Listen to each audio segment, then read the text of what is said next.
Movie yetu leo bwana inaanza tukimuona jamaa mmoja hivi ambaye anaitwa Dudu. Huyu mchizi hapa ni dereva wa hivi vigari ambavyo unavishuhudia hapa, na pia anaishi maisha magumu sana yeye na mama yake. Sasa hapa akawa anafokewa na mwenzake ambaye anaitwa Rufus akisema kwamba, "Oya, kwani unawaruhusu hao watu wapakia abiria hapa?" Sasa Dudu akawa na mind kwa namna mwenzake anavyomfokea. Ila hizi mbilinge ni kawaida sana kwa watu ambao wanafanya shughuli za usafirishaji wa abiria, hususan hapa katika jiji la Dar es Salaam. Sasa majira ya usiku tunamwona mzee mmoja hivi ambaye anaitwa Mr. Chimobi Duke akikohoa kweli yani, na inaelekea afya yake haiko sawa kabisa. Mara ghafla akaingia mrembo mmoja hivi ambaye ni mwanaye na jina lake anaitwa Lutana. Akaanza kumuuliza baba yake, "Baba, mbona bado uko macho mpaka sasa hivi?" So mzee akamjibu na lalaji, "Sasa na wakati mpaka sasa hivi saa 7:30 usiku binti yangu bado hajarudi nyumbani." Bidada akamwomba msamaha baba yake kwa kuchelewa kurudi nyumbani kwa sababu alikuwa amealikwa na mpenzi wake kwenye sherehe. Mzee akamwambia huyo mwanaume sio mtu mzuri hata kidogo, na akamwambia inabidi akae naye mbali sana. Sikia sasa watoto wa siku hizi. Lutana akawa anamwambia baba yake, "Mimi sio mtoto." Mzee anamwambia, "Sio mtoto? Wewe una miaka 24 tu." Lutana anamwambia, "Ndio, miaka 24 ni mtu mzima." Sasa hapa mzee alikuwa akijaribu kumfanya mwanawe katika njia iliyonyooka, maana mwanaume ambaye upo naye kwenye mahusiano mzee amemwona sio sahihi kabisa ni kwa mwanawe. Huyu jamaa jina lake anaitwa Duke, lakini mtaani amekuwa akimuita Dudu. Ila hili jina la Dudu ni kama AKA yake tu ambao watu wengi mtaani wamekuwa akimuita. Sasa hapa akiwa kwenye mitikasi yake, mara ghafla anakuja maza mmoja hivi ambaye anauza dawa hivi za kuongeza nguvu za kiume. Sasa Dudu huaga atakaki kabisa kumuona huyu dada. Alipomwona tu akataka kufunga mlango wa gari. Mara huyu mwanamke akaanza usumbufu. Alivyofika tu akaanza kumuimbia Dudu, "My darling, emere ome Mchizi anaitwa Dudu na huyu maza anauza dawa za kuongeza nguvu za kiume. Haya bwana. Hapa sasa huyu mwanamke akawa anamlazimisha anunue, lakini jamaa hataki kabisa ni kununua. Akawa anamshawishi sana. Yaani hii inakaa mwilini mwako ndani ya siku 4 na bado inakuwa strong. Jamaa anakunywa vipombe vyake tu vya kwenye paketi, kama vile ambavyo vilipigwa marufuku Tanzania miaka ile, ambavyo watu walikuwa wakiviita viroba. Bidada akawa anamwambia kwamba akishatumia hizo dawa zake, kama vipi aende akatesti tu kwenye mwili wake. Yaani ukinunua hiyo dawa anaweza akakupa penzi kabisa ili uipime kama inafanya kazi vizuri ama la. Huyu mfanyabiashara ni mwaminifu kweli yani. Akawa anamshika jamaa. Dudu anamwambia, "Una shida gani wewe Ruka? Jiheshimu basi." Yani mwanangu, hii ni moja kati ya movie kali sana ambazo nimeshawahi kukutana nazo. Hebu niambie unatazama movie hii kutokea wapi? Na kabla tujaendelea, usisahau kusubscribe.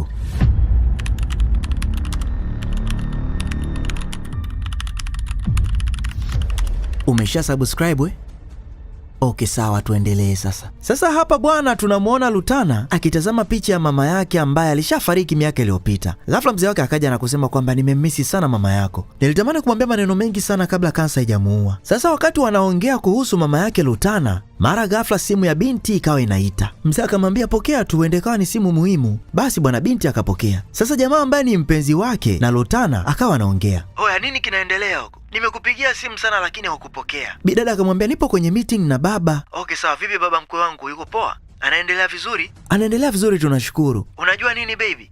Peri anapati usiku wa leo pale Towers Lounge. Kwa hiyo nataka uvae mavazi ya kuvutia." Sasa jamaa wakati anaendelea kutiririka tu, Lutana akamwambia, "Deremi, nitakupigia baadaye." Yaani hilo Deremi ni jina la huyo mchizi wake. Mzee akaona ondoke zake. Sasa leo Dudu bwana akiwa kijiweni, alifuatwa na bosi wake akiwa ameongozana na mapolisi. Jamaa alivyofika tu akaanza kutoa oda kwa mapolisi kwamba Dudu inabidi akamatwe kwa sababu anamdai pesa nyingi sana za miezi 5. So Dudu anasema, "Huyu jamaa amenipa gari lake lakini ni bovu. Yaani ninapata faida ya naira 5,000. Alafu gari yenyewe natengeneza kwa 7,000. Sasa kama sifanyi kazi napataje pesa ya kukulipa?" Basi bwana mwisho wa siku akaondoka naye. Sasa wakati hali ya mzee inazidi kuwa mbaya, leo ameamua kumuita mwanasheria wake ambaye anaitwa Barista Pelumi. Hapa akawa anamwambia Pelumi, "Kiukweli hapa sijisikii vizuri kabisa." Jamaa akamwambia, "Dokta amesema inabidi upumzike. Utakuwa sawa tu Mr. Chimobi." Ila sasa mzee kilio chake kikubwa ni juu ya mienendo ya binti yake. Hapa anasema yule kijana atamwangamiza kabisa binti yangu. So akamwambia mwanasheria kwamba kabla ya kumkabidhi kampuni Lutana inabidi atafutwe Madam Koko. Jamaa akamwambia hilo jambo haliwezekani, maana ulishasema mwenyewe kwamba haujamuona huyo mwanamke miaka mingi sana iliyopita. Unakusudia atampataje sasa? Nenda kwenye nyumba ambayo alikuwa akiishi, uone kama bado yuko hai. Sasa hapa tunamwona Lutana akiwa na mzee wake ambaye anaumwa sana. Mzee anamwambia binti yake, "Lutana, usilie."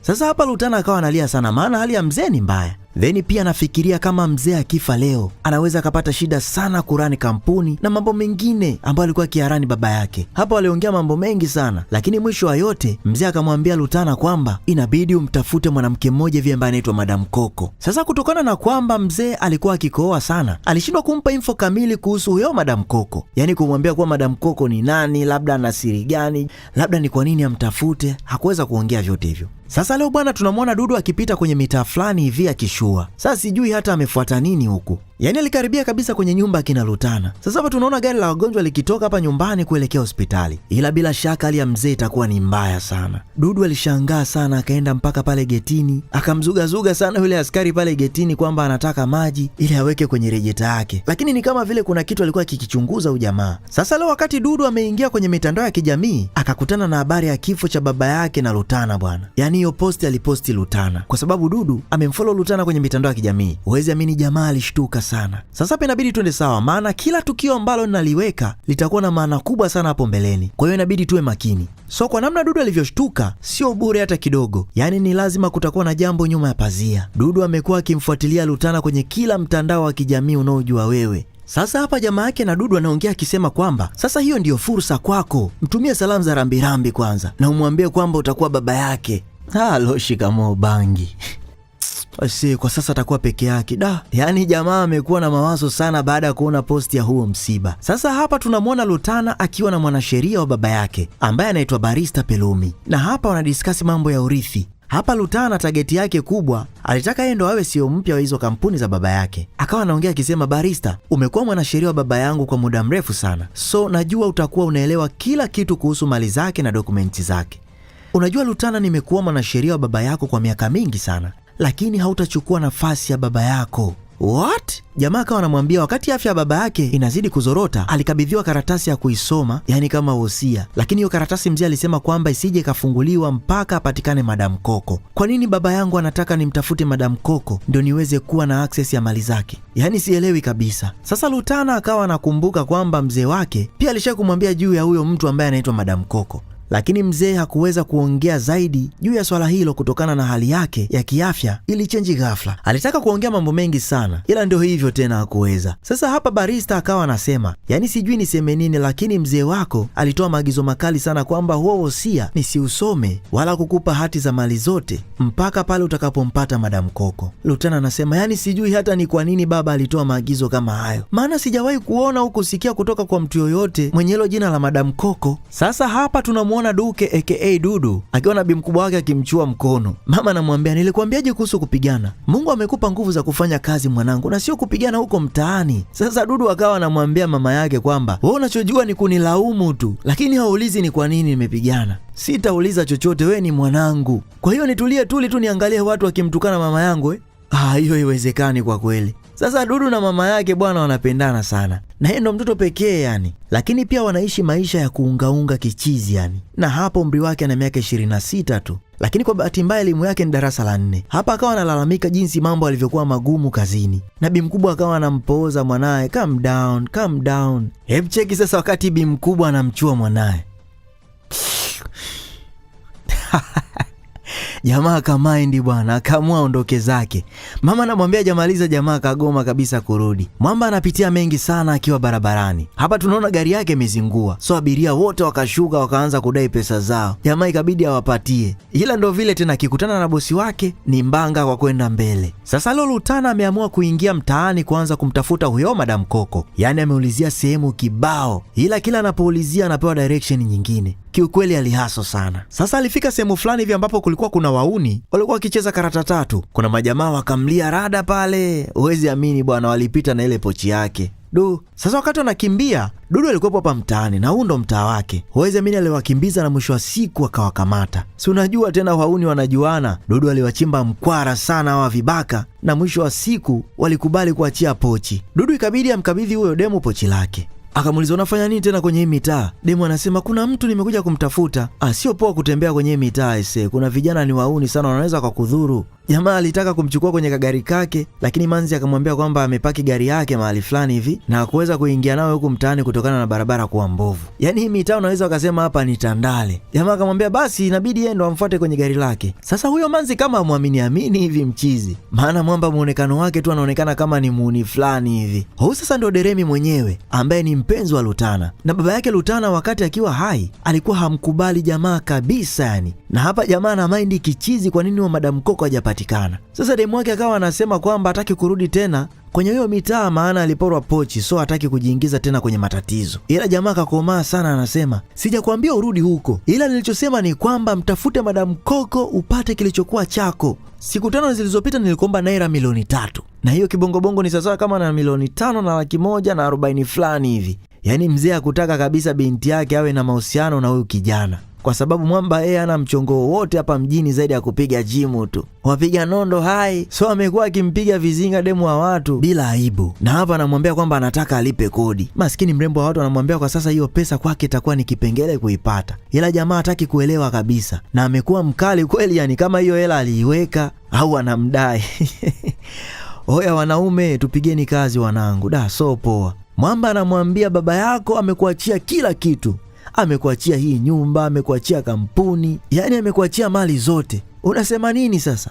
Unachotakiwa kufanya ni kumtafuta Madam Koko. Mimi ninachohitaji ni pesa. Ila cha ajabu sasa, mwamba akishawaka tu kama hivyo, huwa anajishusha sana kwa Lutana na kuomba msamaha. Basi baada ya kuomba msamaha, demu akamwambia kwamba nitakutumia naira milioni 1, so utampatia hiyo mwenye nyumba wako, najua ataipokea tu, na hiyo nyingine tutamalizia. Jamaa bado hajaridhika nayo yani. Milioni 3 nilizokuomba ndio unanipa milioni 1? Vipi kuhusu kumtafuta huyo Madam Koko sasa? Lutana akajibu mimi sijui, ila nitaenda mahali fulani hivi ambapo Mr. Pelumi alinipa address. Sasa kwa mara ya pili Lutana aliingia tena kwenye ule mtaa alioporwa pochi, na amekuja huku ili kumtafuta huyo Madam Koko. Lakini leo gari lake likawa limezingua. Mara Dudu akatokea. Oya mtu wangu kisha akamsalimia. Jamaa akawa anamwambia yani hakuna kitu kinauma kama mtu umevaa umependeza kama hivi alafu gari lizingue. Embu subiri kwanza, kama nakujua hivi wewe si ndo ulinisaidia ile siku ile? Jamaa akamwambia ya ndo yeye. Nimefurahi sana umenikumbuka. Basi bwana, jamaa akataka kumsaidia binti kufiksi gari lake. Dudu akaanza kulitengeneza gari pale, mara akaungua. Pole. Baada ya kutengeneza akamwambia akawashe. Ile kuwasha tu gari ikawaka. Basi demu alimshukuru sana mchizi. Ila kumbuka kwamba huyu Dudu siku alipoona huyu manzi ameposti kifo cha baba yake, Dudu alisikitika sana. Yani ni kama vile amefiwa na mtu wake wa karibu kichizi. So tuzidi kufuatilia maana kuna siri nzito sana kati yao hawa wawili. Sasa hapa Lutana alitaka ampe pesa. Jamaa akamwambia sina shida na pesa yako. Yani mwamba hapa furaha yake ni kumuona demu akiwa hana vipengele tu. Demu akamwambia jina langu ni Lutana Chimobi, kisha akampa mkono. Jamaa kabla kushikana naye mkono akajifuta, kisha akamwambia jina langu ni Dudu. Kivipi yani? Jamaa akamwambia kwamba jina lake halisi ni Duke, ila watu wa mtaani kwake wameshazoea kumuita Dudu. Demu akamwambia hilo jina la Duke ni kama la baba yake ambaye ni marehemu. Basi bwana, baada ya kumaliza pale kila kitu, demu akataka kusepa zake, mchizi akamruhusu. Dudu sasa amerudi home akiwa na furaha sana. Mama yake akamwambia kwamba naona namna leo ulivyokuwa na furaha baada ya kumuona huyo msichana. Kwa nini sifurahi sasa? Yani acha kabisa. Hivi unajua ni jinsi gani nilisubiri kwa muda mrefu kukutana naye face to face na kuongea naye? Mama, huyo binti yuko poa sana. Mama yake akawa anamwambia hata wewe pia ni mtu poa tu. Mama akawa anamwambia kwamba pamoja na kwamba kwao maisha sio mazuri, lakini una moyo wa upendo sana mwanangu. Basi hapa Dudu alikuwa akimsifia sana Lutana. Hapa anamwambia mama yake kwamba yani namna anavyoonekana kwenye mitandao ya kijamii afanani kabisa ni unapokutana naye, na nilikuwa nikifikiria sana kumwambia jambo ambalo liko kichwani mwangu. Mama akamwambia no, utaharibu. Unataka kumwambia nini sasa? Mtu ambaye hata humjui vizuri, usije ukafanya hivyo mwanangu. Jamaa akawa anamwambia mama yake kwamba unajua nimemfuatilia kwa muda gani? Yani kwa sababu yake amenifanya nifungue Instagram, nifungue Snapchat, TikTok, yani kote huko. Na yote hiyo ili tu niwe napata taarifa zake kila siku. Jamaa akawa anasema kwamba hata kama akimwambia hawezi kumuua, lakini mama amemwambia asije akamfungukia kabisa. Ni kitu gani hiko? Tutakuja kuelewa tu hapo mbeleni. Sasa leo bwana, tunamuona tena Dudu akiwa na mama yake wakipiga msosi. Mama anamuuliza vipi leo? Kazi imeendaje? Jamaa anasema bosi amechukua gari lake. Mama akauliza unasemaje? Mseki jamaa sasa. Mbona amelichukua kipindi hiki tena? Jamaa akasema mimi hata simlaumu maana alikuwa na madeni sana, so ametumia hilo gari kama kulipa madeni. Mungu wangu, sasa utafanyaje mwanangu? Nitatafuta kazi nyingine tu. Basi bwana Bi mkubwa akampa moyo kijana wake pale. Jamaa akamwambia mama yake, unajua nakupenda sana. Mama akajibu, najua na mimi pia nakupenda zaidi. Sasa huyu Lutana alipewa maelekezo aende sehemu fulani hivi ambayo inaitwa Mushin kwenda kumtafuta huyo Madam Koko. Alikaa akafikiria sana nani ambaye anaweza akampeleka huko Mushin.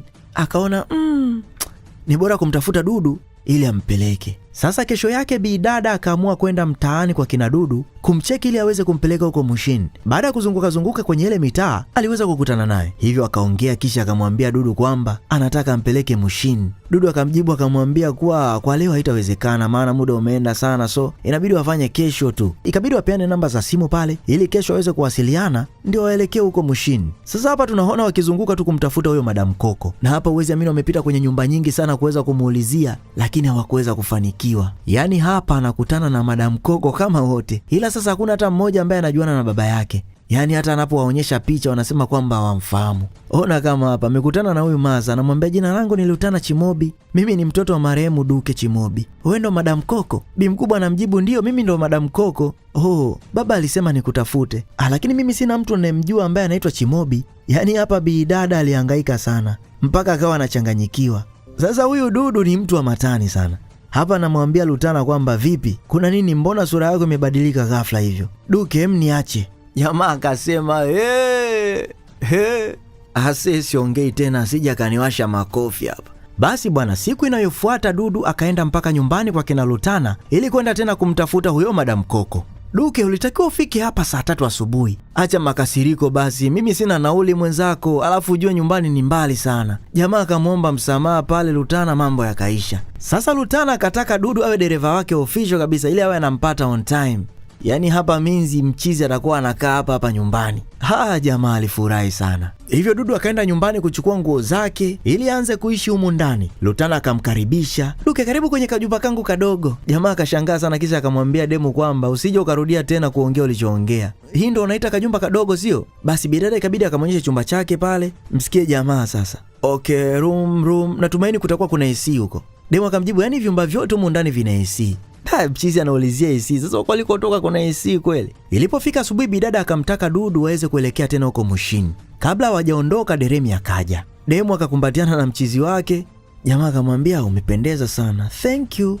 Kisha Deremi alimkata jicho sana Dudu. Mwamba akauliza, huyu ni nani? Jamaa akataka kujitambulisha. Bidada akasema, huyu ni dereva wangu mpya. Dereva wako mpya? Yeah. Deremi akaanza kumlaumu Lutana sasa. Kwa nini umeajiri mtu bila kunishirikisha? Hapa akawa anamwambia kwamba unalalamika sana hauna pesa, alafu unamwajiri dereva tena. Demu akasema mshahara wake huyo ni mdogo sana kulinganisha na pesa ambazo wewe siku zote umekuwa ukiniomba. Basi bwana. Jamaa akapotezea, kisha akamuuliza Lutana anaenda wapi. Bidada akamjibu kwamba anaelekea Mushini kumtafuta huyo Madam Koko. Sasa hapa jamaa akamwambia Lutana kwamba inabidi ampatie address kisha akamtafute yeye huyo Madam Koko. Hey dereva, mpiga maji hilo gari hapo, nataka kulitumia sasa hivi. Kisha jamaa akaingia zake ndani. Dudu bwana, mcheke anavyomkata jicho jamaa. Msikize sasa.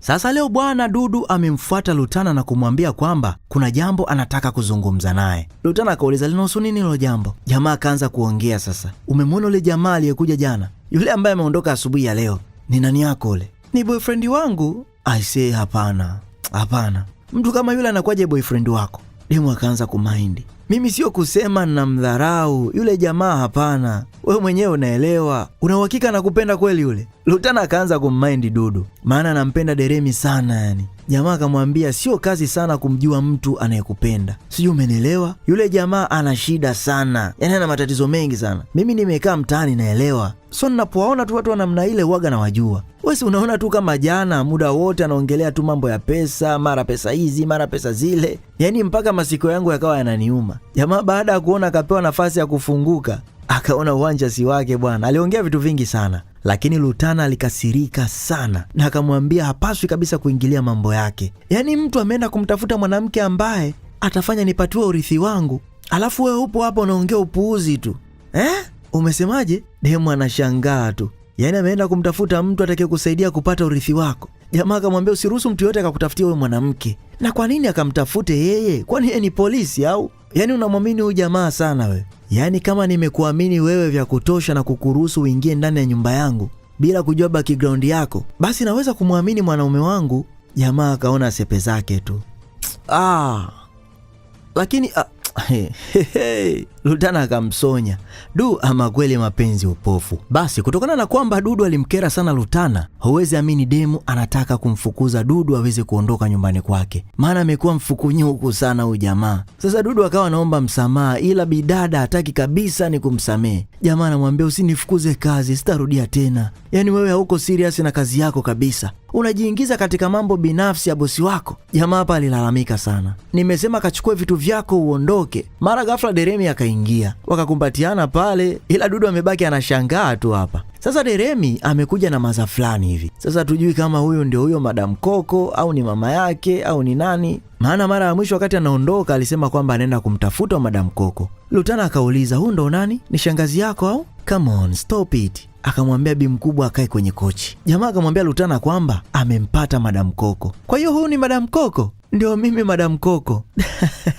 Dudu anashangaa tu, ashindwi kupinga huyu jamaa. Yaani Deremi akamwambia inabidi umpigie simu mwanasheria wa baba yako na umwambie kwamba tumempata Madam Koko. Dudu akaambiwa ampeleke Madam Koko kwenye chumba chake cha wageni. Bidada alifurahi sana. Muone Dudu anavyowakata jicho sasa. Sasa mwanasheria akaitwa. Ila Dudu alikuwa yupo kwa mbali akishuhudia na kusikiliza iko kikao kwa namna kinavyoendeshwa. Mwanasheria akauliza, kwa hiyo huyu ndo Madam Koko? Lutana akajibu, yes, Deremi ndo amempata. Kwa hiyo boyfriend wako amempata mwanamke yule yule ambaye ulikuwa ukimtafuta miezi yote hiyo 4, yeye ndo amempata. Ni muujiza au ni nini sasa hii? Basi bidada akawa anamsifia bwana wake kichizi. Sasa barista ambaye ni mwanasheria akasema kwamba hiki kikao sio cha kusoma huo wosia. Deremi akaanza kuwaka, bwana, ulimtaka Madam Koko, tumeshampata Madam Koko na yupo mbele yetu akiwa hai. Kwa nini hutaki kusoma huo wosia? Yaani huyu jamaa ana tamaa sana ya pesa. Nia yake hapa mambo yote yamalizike ili Lutana aweze kukabidhiwa mali zote za baba yake na yeye aanze kumchuna. Hawa ndio vijana wa leo sasa. Baby, ichoke, tulia. Nitulie nini? Anatakiwa asome huo wosia. Basi bwana mwanasheria akataka kumuuliza maswali kadhaa huyo Madam Koko, naye akakubali. Kiukweli maswali mengi sana ambayo aliulizwa aliyajibu. Sasa Dudu naye ikabidi achomeke kaswali fulani hivi. Kazi yake ya kwanza ilikuwa ni kazi gani? Biashara ya baba yake bosi wangu ni ipi? Nini jamani? Mwanasheria akasema, yes, niambie biashara ya kwanza Mr. Chimobi ni ipi? Deremi hapa yani ana mind sana. Unaweza ukasema huyo marehemu alikuwa ni baba yake. Mwanasheria anatakiwa asome wosia, ndicho kinachotuweka hapa. Bi mkubwa akaongezea haswa, yani hapa sio bure, hawa wawili lazima kutakuwa kuna jambo nyuma pazia. Deremi, hili swali ni swali nyeti sana na nina hamu ya kutaka kujua biashara ya kwanza kabisa ya Mr. Chimobi. Biashara ya kwanza Mr. Chimobi ilikuwa ni vifaa vya umeme. Yes, vifaa vya umeme. Ndo hivyo. Lutana akaongea sasa, wewe sio Madam Koko. Nini? Sio Madam Koko? Baby, unaongea nini? Huu ni Madam Koko. Yes, huwezi jua labda uende kawa amesahau, ila Lutana akakandamizia kabisa kwamba sio Madam Koko. Bidada akamwita Duke na kumwambia kwamba amtoe Deremi haraka sana na huyo maza hapo nyumbani. Nadhani umesikia kila kitu. Haya, sepa. Haya la Koko, tumia mlango ulioingilia kutokea. Eti la Koko da. Yaani bado upo hapa, nitakuasha na hii sendo. Haya, na wewe mfuate mwenzako. Oya, simama uondoke.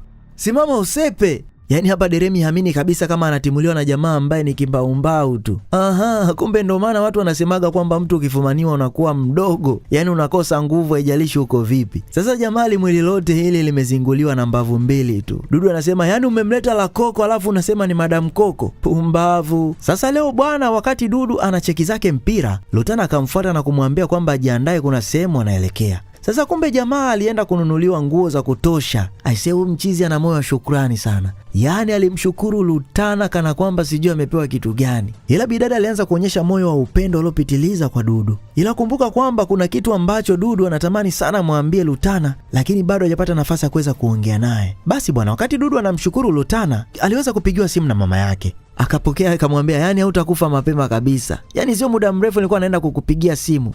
Unaendeleaje? Niko poa mama, nina furaha sana. Leo rafiki yangu bwana amenipeleka kufanya shopping ya kibabe. Hebu ongea naye basi unisaidie hata kumshukuru na kumuombea. Basi bwana, Lutana naye akaongea na mama yake Dudu pale. Hebu mcheki Dudu anachofanya sasa. Leo bidada anataka apelekwe ofisini kwa mwanasheria wa baba yake na anataka kumalizana na hayo mambo ya huo urithi. Huyo Madam Koko ni nani? Na nimemtafuta kila mahali na sijampata. Yaani sina uwezo wa kumiliki mali za baba yangu kwa sababu ya huyo Madam Koko. Dudu akauliza, kwa hiyo unataka kufanya nini sasa? Mimi nitamwambia kwamba Madam Koko wa kweli alishafariki, ila Dudu hakumuunga mkono Lutana hata kidogo. Hapa anamwambia, vipi kama huyo Madam Koko akiwa ni shangazi yako au mama yako mkubwa, utafanyaje? Lutana akamwambia kwamba baba yake ana dada mmoja tu na wala hamjui huyo Madam Koko ni nani. Sikia Lutana, nataka nikwambie kitu. Sina muda isifanya faster tuondoke. Da, jamaa sijui anataka amwambie nini hapa. Basi bwana, mchizi kabidi atoke zake nje. Sasa wakati Lutana anaenda rumu kwa Dudu kumcheki, akaona kitambulisho kitandani kwake. Akakisoma pale, lakini hapa anaonekana kama amepigwa na butwa fulani hivi. Atakuwa ameona kitu gani huyu labda? Ngoja tuone, tutaelewa tu. Lakini baada ya hapo akatoka zake nje. Wakati Dudu yupo nje, si akakutana na Deremi ndo anaingia ndani. Alipofika ndani wakaanza kuzinguana na Lutana. Eti anamwambia Lutana kwamba amemletea Madam Koko feki ili aweze kukabidhiwa mali zake na hayo mambo ya kumtafuta Madam Koko yaishe. Lakini demu hakutaka kumsikiliza kabisa yani jamaa hana hata aibu, huwezi amini. Amekuja hapa tena kuomba pesa kwa Lutana. Yani hapa demu alimuona mtu wa ajabu sana. Deremi alipotaka kumpiga kofi Lutana, Dudu alipasua chupa na kumfuata mchizi akimwambia kwamba haya, mguse sasa. Kama una akili timamu mguse. Wewe si mwanaume? Unavimbisha kifua chako kwa ajili ya kupiga wanawake sio? Jamaa alipigwa mkwara sio wa kawaida. Aisenda kuchakaza huo uso wako na hii chupa. Yani mwamba na kidari chote hiki amepoa kama boya vile. Jamaa akasema, yani Lutana unajishusha sana. Kulala na huyu muuni? Unaniita muuni sio? Nawezaje kulala na dada yangu? Dada yake kivipi tena? Mimi ndio mtoto wa Madam Koko na huu ni dada yangu. Aise, Lutana alishangaa sana. Sasa mwana Mentalix, huu ndio ukweli ambao ulikuwa umejificha. Huyu Dudu bwana na Lutana ni ndugu wa damu kabisa. Na ndio maana Lutana aliposoma ile ID ya Dudu pale chumbani, alishtuka sana baada ya kuona majina ya mwisho ya Dudu yanafanana na ya kwake. Dudu yeye alikuwa akijua kila kitu, hata kabla hawajakutana alikuwa anaelewa kila kitu, na ndio maana alikuwa akimfuatilia sana huyu mwanamke kwenye mitandao ya kijamii. Ila Lutana sasa ndo amefahamu ukweli leo. Na kitu ambacho siku zote Dudu alikuwa anataka kumwambia Lutana ni juu ya swala hili, yani amwambie kwamba yeye ni ndugu yake. Sasa mkoja tuone itakuwaje endapo Madam Koko ataletwa humu ndani. Sasa huyu Deremi hapa anajaribu kumwaminisha Lutana kwamba huyu sio ndugu yake na asimwamini kabisa. Dudu akamgeukia Lutana akawa anaongea naye, sasa my friend, jina langu ni akamalizia wote kwa pamoja, Junior Duke Chimobi. Niliona ID yako nilipokuja chumbani kwako kukutafuta. Sasa hapa Dudu anamwambia kwamba sababu iliyomfanya simwambie habari hizi mapema ni kwamba alikuwa hajui namna ya kumwambia Lutana. Yaani siamini kama baba yangu ana mtoto wa kiume.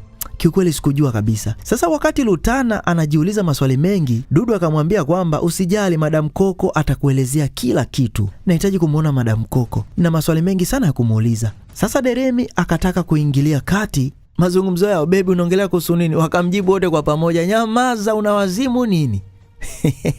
Muuni akacheka, alafu akasema anaona hapa kuna njama hapa zinafanyika. Deremi wezi amini alitimuliwa kama mbwa. Jamaa hapa anamwambia dada yake kwamba amekuwa akimfuatilia kwenye mitandao ya kijamii kwa muda mrefu sana. Akasema kuna siku alishawahi kuja hapa nyumbani kuweza angalau kukutana na mzee wake, lakini aliona ambulance ikitoka hapa nyumbani, na baada ya muda akamwona Lutana ameposti mtandaoni kwamba mzee wake amefariki. Kwa hiyo hapa Dudu aliongea vitu vingi sana na Lutana, na kumbe matukio yote ya kukutana naye kule mtaani hayakuwa kwa bahati mbaya. Mchizi alikuwa akimfuatilia sana huyo Lutana, maana ni sister wake wa damu kabisa na hakutaka apitie changamoto yoyote ile. Baada ya mazungumzo marefu, Lutana akamwambia Dudu kwamba anataka kumuona Madam Koko.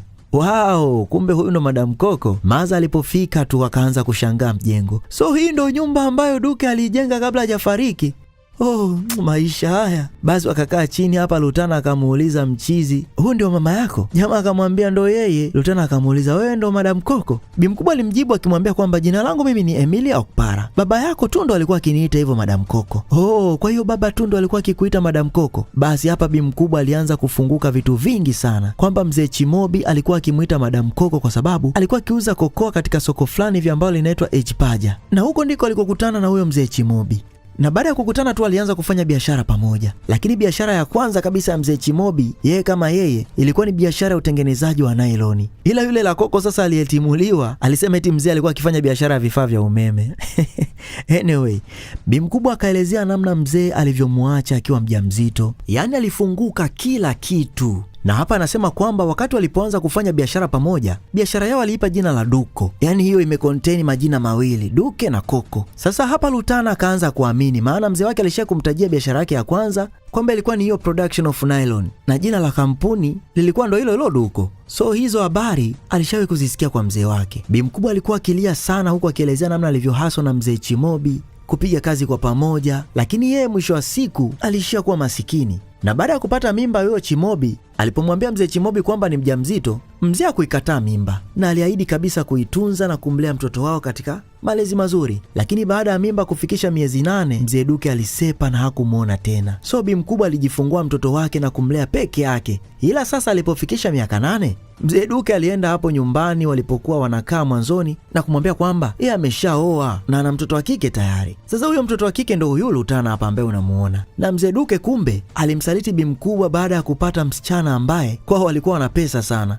So akaamua kwenda kwa huyo mwanamke kwa lengo la kupatiwa sapoti kwenye biashara kutoka kwa wakwe zake. Ila mzee ni mjanja, noma kweli. Basi bwana, baada ya hapo mwanasheria aliitwa, mambo akayamaliza kiulaini kabisa, na huo wosia ulisomwa. Na ndani ya huo wosia mzee alimwomba msamaha Madam Koko na kuwataka wawe kitu kimoja kama familia. Kwa sasa Dudu, Lutana na Madam Koko wameungana na kuwa kitu kimoja, na hapa walikuwa wakiongelea mambo mengi sana ya kibiashara. Maana kwa sasa Lutana ana access ya mali za baba yake zote, na Dudu anasema mpango wake ni kufanya biashara usafirishaji, maana kukaa ofisini anasema hawezi kabisa kutokana na kwamba hajasoma. Dudu akataka kuingia mtaani, dada yake akamwambia kwamba chukua funguo nenda na gari. Mwamba akagoma, anasema atatumia miguu yake miwili. Mpenzi mtazamaji, umejifunza kitu gani kupitia hii movie? Weka komenti yako na tutadiscuss kwa pamoja. Usisahau kusubscribe, kulike na kukomenti ili uwe mwanafamilia wa Mentalics Recaps. Mimi ni mchizi wako Aiko, see you next time.